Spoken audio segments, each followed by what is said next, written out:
തൃശൂർ കാഞ്ഞാണി റോഡിലെ വാട്ടർ അതോറിറ്റിയുടെ കുത്തിപ്പൊളിക്കൽ തുടരുന്നു. അപകടകരമാം വിധം കണ്ണാപുരത്ത് നടു റോഡിൽ സ്ഥാപിച്ച മുന്നറിയിപ്പ് ബോർഡ് നീക്കി ജലസേചന വകുപ്പ്. TCV വാർത്തയെ തുടർന്നാണ് നടപടി. കുടിവെള്ള പൈപ്പ് പൊട്ടലും പരിഹാരത്തിനും മറ്റുമായിട്ടാണ് BMBC ടാറിംഗ് നടത്തിയ ഒളരിക്കാഞ്ഞാണി റോഡ് വാട്ടർ അതോറിറ്റി കുത്തിപ്പൊളിക്കുന്നത്. പൊളിച്ച ഭാഗം ടാറിംഗ് നടത്തി പൂർവ്വസ്ഥിതിയിലാക്കാതെ മണ്ണിട്ടും അപകടം സൃഷ്ടിക്കുമാറ് നടുറോഡിൽ മുന്നറിയിപ്പ് ബോർഡുകൾ സ്ഥാപിക്കലുമാണ് ചെയ്തു പോരുന്നത്. ഇത്തരത്തിൽ കണ്ണാപുരം ഭാഗത്ത് ചെറുവളവിൽ നടുറോഡിൽ അതോറിറ്റി എടുത്ത കുഴിയും സ്ഥാപിച്ച ബോർഡും വാഹനയാത്രികർക്ക് അപകടക്കണിയായി മാറിയിരുന്നു. ഇക്കാര്യം TCV കഴിഞ്ഞ ദിവസം വാർത്ത നൽകി.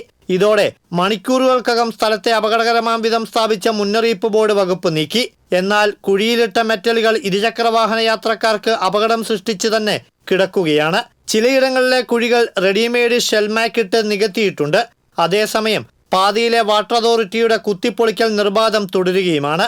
അയ്യന്തോൾ സിവിൽ ലൈൻ ഭാഗത്തും സമാന രീതിയിൽ പൊളിച്ചു.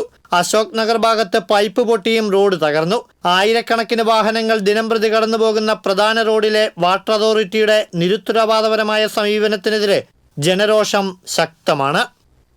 TCV തൃശൂർ.